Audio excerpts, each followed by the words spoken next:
So, welcome to the podcast. We're here with Lisa Marie Fletcher. Thank you for coming. Lisa runs or is the Canadian Homeschooler, which is a huge community for Canadian homeschoolers. Such good branding. It's like I put some thought into it or something. So basically in Canada, when homeschoolers think of leadership in the community, Lisa Marie is definitely top of that list. So it's awesome to have you join us on our podcast. Well, thank you so much for inviting me. I'm excited to chat. Awesome. So why don't we just start with like your little like intro, how you got into homeschooling and where that journey's taken you. Sure. Well, okay. Hi, everybody. I'm Lisa Marie Fletcher. As Lindsey said, I run the Canadian Homeschooler.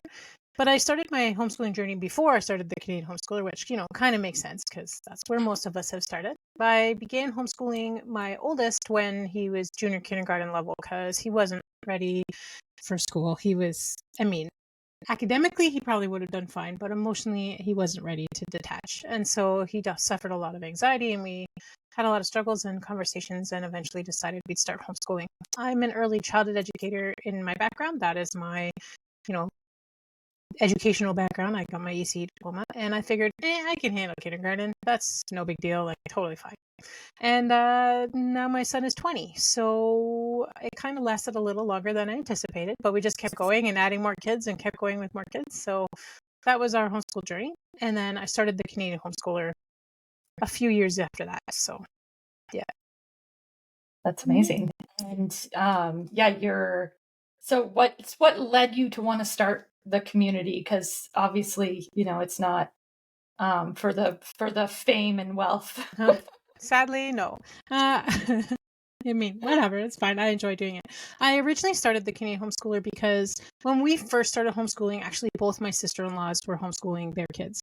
And you do what everyone else does. You find somebody you know or someone you can trust and say, what are you using? And then you use whatever they're using because that's just the easy solution and no stress. So I grabbed an American box curriculum set and realized there's only so many American flags your child can color as a Canadian before you really need to do something different. So I thought if I'm searching for Canadian content out there, other homeschoolers are probably searching for Canadian content as well. And that was in 2010, and there really wasn't a whole lot of programs and curriculum and resources available at the time. There were several, but they were either well-known or hidden really well. So I thought I can put together a blog that will allow me to be able to be like, hey, look what I found. And then other people could find it and be like, cool resource. So looking back at some of my old posts from 2010 are hilariously funny because it's like, found this book and people who'd been in the homeschool community were like, yeah. Oh, all right. So a lot of it was just me uncovering new things for me. And then, sorry, my cats decided right now would be a good time to have a fight outside my door. So apologies. But as it continued and I saw more resources and I was able to share more things, it became, instead of just a side hobby of me sharing resources, it became a full-time job of me sharing resources and creating community spaces for people in homeschool across Canada and creating a book and creating a conference and, things with me never go small. It's either go big or go home. So I kind of went big and now I'm like, what have I done? But it's really awesome for me to see people across Canada who say, thank you so much for helping us be able to start our journey with confidence and to be able to know where to look for resources or even just a starting point. I'm happy for people to find something that I've shared and then bounce over to that resource or that company or that community or whatever it is, because I want them to be supported on their journey. Yeah, that's amazing. And I love the passion and the mission is just to serve the community and fill in support gaps where they were missing when you were coming up, so to speak, right? Yep. So that's great. And you sort of touched on how much you've expanded since then. I know you've written a book, you did Kids Club, the conference for many years. You have so many resources on your site, not just finding other resources, but you create your own resources as well, right? Yeah, got some different principles awesome. And courses and things like that. Yeah. So what's next on the horizon for the Canadian Homeschooler? A nap. You're retiring. Yeah, no. See, we've talked about, so I've got an assistant who helps me, and we do have a chat about big vision, dreams, and ideas, and looking at what gaps we have on our site and what gaps are available in the community still, like different options. Because even if somebody like Schoolio has created an amazing resource, even if it's an amazing resource, it may not be the best resource for that particular family. So thinking about alternative ways to present perspectives or resources in a way that's going to fit different people is something we talk about a lot of times. And we've got lots of things that we hope to be able to make. The challenge, of course, is juggling the challenges of life and children and trying to homeschool amongst all that, as well as all the other crazy things that go on. But I hope that one day I'll be able to say that I made resources that supported as many gaps as I humanly could do within my time that I was doing this job, and or helped other people be able to share their resources. So yeah, that's amazing. Yeah, and you've been very valuable to the community, not just in the resources department, but in the support as well. I know that a lot of people lean on your website, especially when they're starting out in the beginning. So what do you find the Canadian market is like now for resources compared to like when you started? Yeah, when we started, I think the only major one that I knew of at the time was Donna Ward in Northwood Press. So she was not, I'll be disclaimer, I knew Donna before. Donna was actually my youth pastor's wife. So I grew up with her when I was a teenager, and she was writing her curriculum then. I remember being things. So when I became a homeschooler, she was one of the people I reached out to and was like, what have I done? Help. And she's like, relax, it's super easy. All you have to do is be ball. It'll be fine. Like, that's totally great. So I'm like, all right. But back when I started, I felt like there was really not a whole lot of things available. There were some fiction books, like the Dear Canada books had started coming out. We had all those, typical Heritage Minutes ones from our childhood that we had on the TV. We had Donna Ward, but there wasn't a lot of massive things out there. There were community groups. Some of the different provinces had their associations, but there wasn't a lot of events for people who didn't live within specific geographical group regions, or you had to be very diligent in your search if you were trying to find something outside of what you could easily find. Right. Yeah. But today I just see that it's really cool over the last, I've been doing this for almost 15 years now. August was 14 years. I call it my kid number 4 on my, but it doesn't count, right? But anyways, it's been really cool to see different companies come in and see their way of how they would teach or how they present their resources. And it's really cool to see the growth that's been happening and just the creativity that's out there, because I can have good ideas, but it's really cool to see other people pull those ideas into whatever they're making, because there's so many ways to present topics that it's just astronomical. And I'm super impressed with the wide variety that we have comparative to even 15 years ago. So yeah.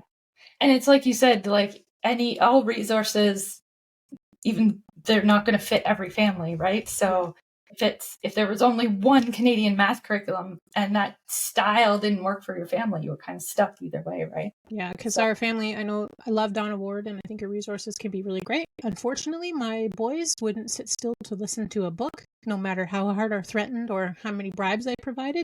Or if I gave them candy and snacks and tried to read, they wouldn't hear the book anyways, because they'd be doing, doing, doing, doing, doing. So a literature-based program didn't work for us. So even if I loved Donna's stuff, there was certain limitations to what would work for our family. So it's been cool to see other things pop up that fit different families and different styles. Yeah, absolutely. That's great. I was about to ask you a question. I just totally lost my train of thought. Let me see if I can find it somewhere. This is my very professional podcasting. No worries. So, okay, I have a new thought. What would you say is the most common question you get asked by new homeschoolers? Pardon me? I've asked everyone on the podcast this week what they get asked the most. Yeah, I get a lot of, how do I get started? I get that one, just the general basics of it. I also get the, where do I get curriculum from?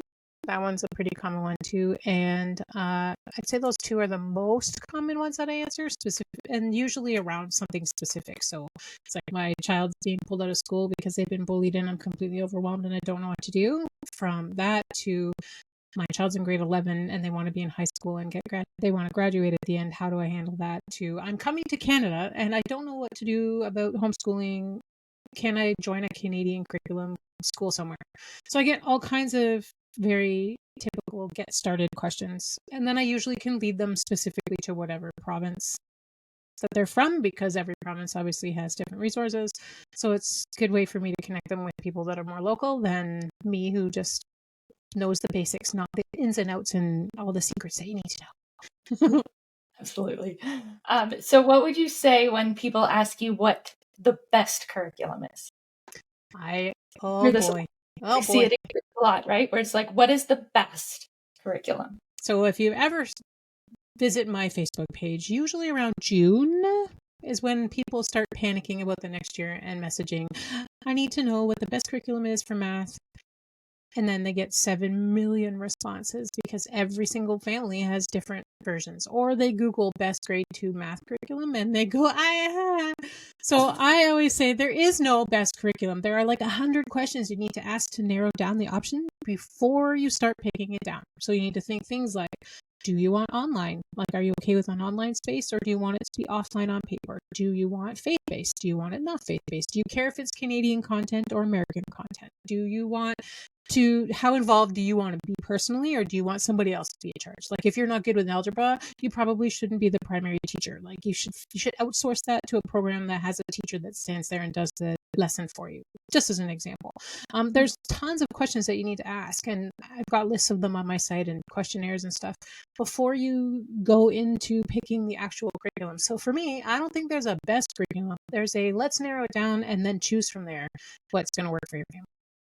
That's awesome. And honestly, that's the same question that every community leader in the homeschooling space has given me, where you ask them what the best is and they don't give you their opinion on the best. They say the best, it varies by every family. And every year, every child, every grade, like it really changes all the time. So, yeah, absolutely. I think we're on like math curriculum number 8. Yeah, I mean, the kids, like, even what works for a year or two or half your journey, all of a sudden someone hits puberty or something changes, and now what has always worked doesn't work anymore. And not just for curriculum, but for schedules and everything. Well, your whole life, really. Homeschooling is just an extension of parenting. True. None of us really know what we're doing. Absolutely not. And when we think we got it figured out, the kids will change on us. So there you go. Yeah, exactly. Or you have another one and they'll be completely different humans. Yeah.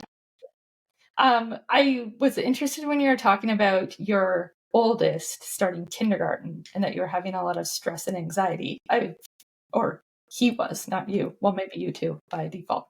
But we went through the same sort of thing with my kids, and I would love to talk about that a little bit for parents who are out there. You know, it's beginning of October, and if they're seeing a lot of that, like after school restraint collapse or like school refusal, school resistance, and they're starting to think about maybe trying homeschooling. Yeah, we didn't actually make it to the classroom. I did the sign up for JK Day, and I went in with my kid and we walked around the classroom, and he glued himself to my leg. And there's other parts that I'm no longer allowed to talk about because he's a grown up now and he doesn't appreciate me having conversations about potty training. But, those kinds of things. But there were some challenges that we had, and he discovered that, we would do the things, if you don't do this, then you're not going to be able to go to school. And that's really important. Those conversations you say to little kids trying to think that it's going to, and then it had like the reverse effect. And so he's like, perfect, I got my way out of school. Like those kinds of things happened a lot. But when I went to the actual, like I knew my kid, he had always been really anxious and hadn't really, he struggled a lot with other people and with being separated, and separation anxiety was a big one for him. We had a lot of trouble with that when he was little. And so I remember going to the night where they bring your parents in and you sit down in the classroom and the teacher tells you all about the routine of the day and about, look at my classroom in the beautiful setting. And I admit, I'd worked in junior kindergarten classes before when I was doing my ECE placements. Kindergarten classrooms are amazing and lots of fun and super creative. And I applaud kindergarten teachers because you got to be creative to keep a whole classroom of 3 and 5-year-olds entertained for so long all day. I'm proud of you. Good job. But I remember sitting there with the package that they gave us. It was like this massive folder. And I'm like, but it was just full of like before we start school activities that you can do at home. And it was like, follow the scissor cutting and the stuff. So I knew I can do this at home. Like, really, I can. It's not like this is going to ruin my child if they spend a year cutting out shapes at home instead of at school. Mm-hmm. So for me, that was where I kind of decided we were just going to homeschool. So, yeah. That's great. And I think it's an important message to parents too, that, peeling a crying, screaming kid off of you and leaving them in kindergarten, if it doesn't feel right, you don't have to do that. There are options for you. Yeah. We had a lot of issues with the after school restraint collapse, where it's like they're a perfectly well-behaved, quiet angel at school all day. And then she'd come off the steps of the bus and she would like step, hit the ground and collapse into a heap of crying, screaming, meltdown. I'm safe now. I can be me. Yeah. Yeah, I'm safe. And they just let it all out. And it's like, it's really hard on kids, especially when they're little. 3, 5, to be going through that every day. So, so I think it's just encouraging parents that there are other options if you are having those feelings that school is not working for you. And there's obviously lots of resources to help you out as well. Yeah, I think that's one of the best parts is there are communities now. There were communities before, but it's just different, I feel, than there was. We had Yahoo groups and group meetups.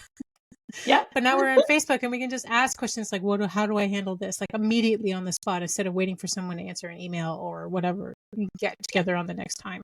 I found that really helpful when I was struggling through various things. I could say, we're dealing with this. How do I handle this with other friends, with community groups?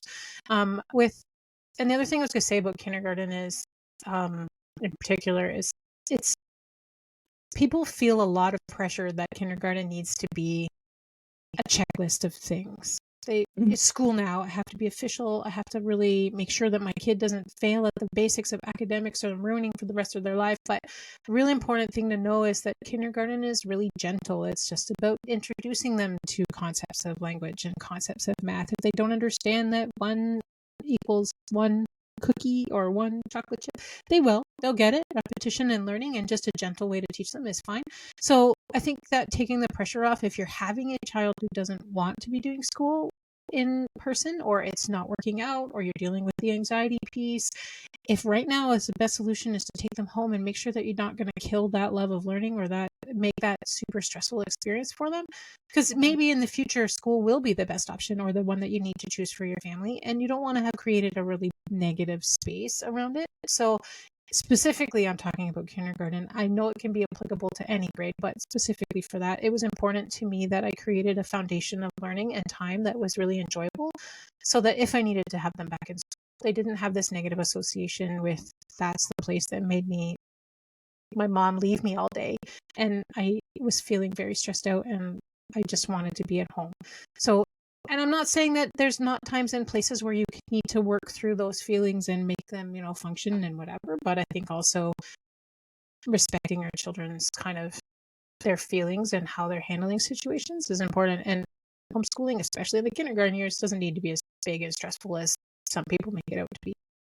Yeah, that's amazing advice. I've actually never thought of it that way, where it's like you're actually pulling them out of school stops that very negative connotation if they are really struggling, and you might want to put them back later.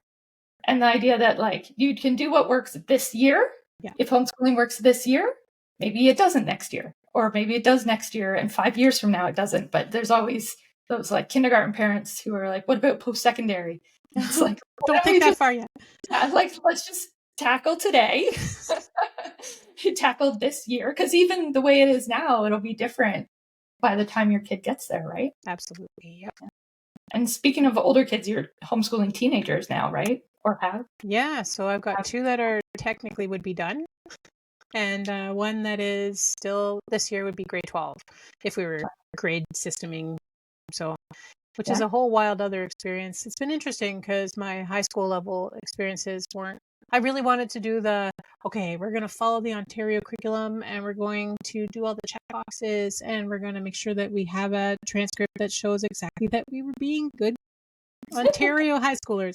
But all of my kids have had a different path so far. They mostly focused on their own personal interests, and they're self-taught through high school. They found things that they're passionate about and just studied that instead. So we had a year where my kid was learning Japanese because he loved anime and he wanted to be able to learn Japanese. So by himself, he went and found Duolingo and he learned as much Japanese as he could. And then he was learning how to write hiragana, and he was watching way too much anime, but he was watching it with subtitles. And eventually he learned how to switch the subtitles to Japanese so that he could read along. So we just have, I don't know if he's still passionate about anime the way that he was, 5 years ago, but he was really passionate about it. And that was just an interesting thing that happened just naturally from his own curiosity. And I have my youngest teenager. He's super passionate about wanting to be a game developer. Like, that is his passion. And so he's obsessively working on game design hours and hours and hours and hours and hours and hours and hours and hours and hours and hours. Like, guy, you need to go to bed sometime, please. Right? But everything that he does, he ties into that. So he's learning pixel art and he's perfecting his pixel art skills and talking with other graphic designers about how pixel art works best and those kinds of discussions. Nothing to do with me. My planned curriculum has been sitting there. The planned curriculum from last year is half done because it took us a long time because he was busy coding and busy learning how to make things work and busy learning about art and music and backgrounds. And I'm like, you're learning a lot. Let's count this as school. So it's been an interesting experience. I don't know. I can't say yet what the end will be like for all of them because they've just kind of reached past the graduation. Some of them, they're all at that bubble point where they're trying to figure out what they're doing next. And so those choices will be things that we make from here based on whatever decisions they make. I'm hoping that everything we've made a decision for so far, and based on the experiences of friends that I know who've homeschooled through high school, I'm having faith that everything was the way that it was supposed to be through high school. Well, I think that's amazing too, because really, in this day and age, you can teach yourself anything you want to know.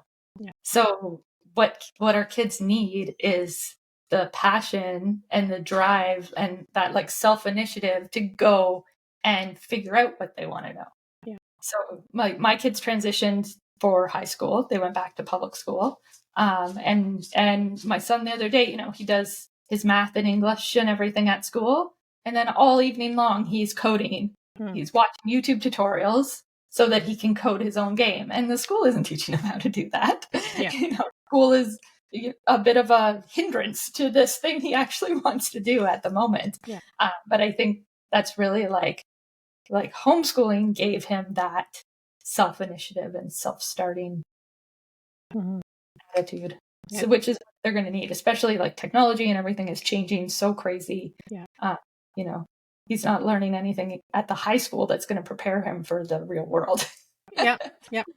Being able to teach yourself is going to be that big thing, right? I agree. Awesome.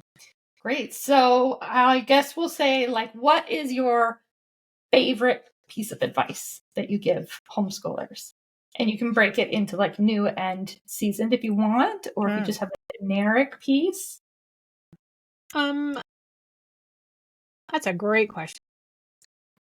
I guess mostly I just want people to feel confident as they take the steps forward. So I know when COVID hit, the one thing that I was saying on repeat, because the whole world was now messaging instead of just the small homeschool community, was no fear, no fear, no fear. Don't go into this feeling afraid, because there's nothing to really be afraid of. No matter whether you're new or whether you're experienced, there's going to be times where you're going to be overwhelmed. There's going to be times where you have bad days. There's going to be times where you don't understand what you're teaching, or you can't figure out the best curriculum, or everything that you thought was going to be perfect is not working out. That happens far too often.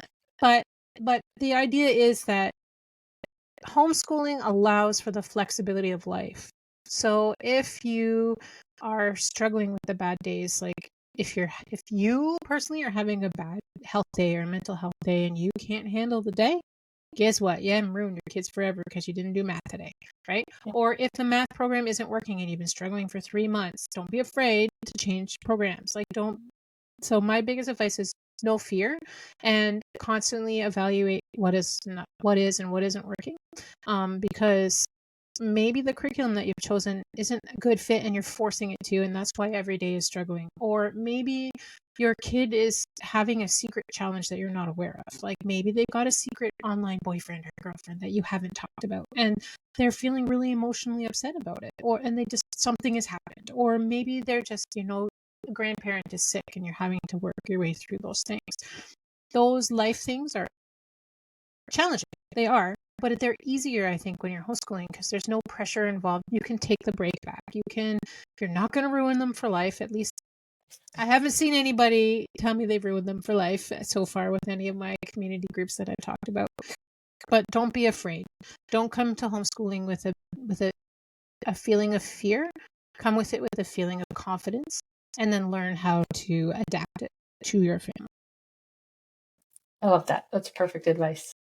Thank you so much for coming on the podcast today, Lisa, and sharing your wealth of knowledge with us. Well, thanks. And thank you for everything in the community. Thanks. I appreciate you inviting me.